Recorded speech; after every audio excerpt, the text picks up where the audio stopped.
Welcome to everybody in.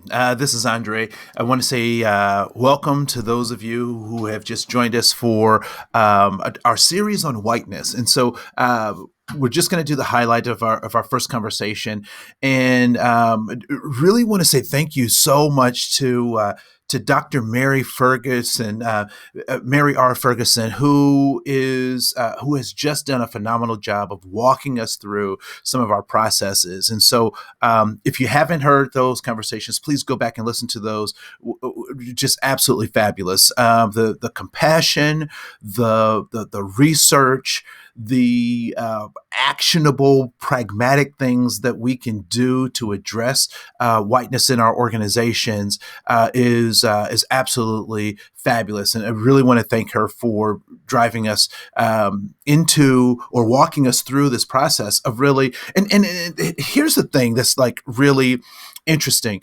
What Dr. Ferguson really has helped us understand is that, particularly for our white brothers and sisters, there haven't been really good models for profound, competent, confident role models of whiteness, right? So oftentimes the role models have been these negative people who talk about their white pride or their superiority in ways that aren't helpful to advance both organizational values or community values. And so I want to say thank you so much for doing that. And one of the things that Dr. Ferguson really helped us really think about is, motivations of wanting to do this work, right? So wanting to be in the D&I or the diversity, equity, and inclusion space.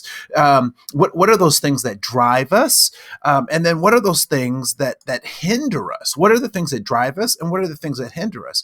And so when she started talking about these motivators, I thought it was very interesting that shame, fault, guilt, and blame drain our motivations, right? And things like curiosity or exploration or problem solving or being productive actually adds to that. And so if we can see our so-called racial identities as being more productive, then we're more likely to invest. And I also think it's interesting that part of the conversation was really around this COVID thing, right? So right now, the way my fear is that we won't get over COVID in a timely manner here in the United States, because now it's equated with so much shame and fault and blaming.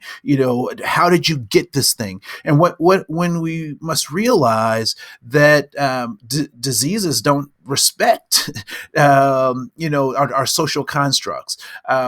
And so oftentimes we're making people feel guilty and bad and shameful. And I would say that racism, if we use that kind of illness metaphor, operates very much the same way. And so I appreciated Dr. Ferguson walking us through that. I also appreciated her giving us this tool to have this conversation about how we got here, with the recognition that there were push and pull factors, both for those of who are family members made the choice to come to the Americas, and some of us were forced to come to the Americas, and others had to adopt or adapt to the changing context because we were here long before the Americas were named as such, right? If we look at particularly in Latin America, or in traditionally kind of Northern Americans with the indigenous folks that we refer to as Native Americans or American Indians, looking at both Canada and the United States, respectively, we must recognize that there were push and pull factors for those adaptations, for those things.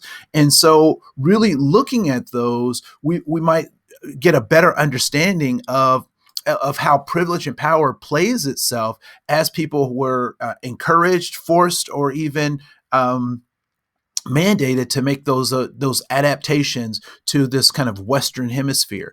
And so when we think about those things, that becomes important, particularly as we move away from that guilt, shame, fault, and really move towards this idea of being productive. So how knowing about my family's background, knowing about those push and pull factors, how can I use those not necessarily as a thing that is negatively motivating me, but use that as a powerful forward moving so that I can develop helpful and courageous pride in not only their accomplishments, but what I can do as well. And so, and maybe pride is not quite the confidence, right?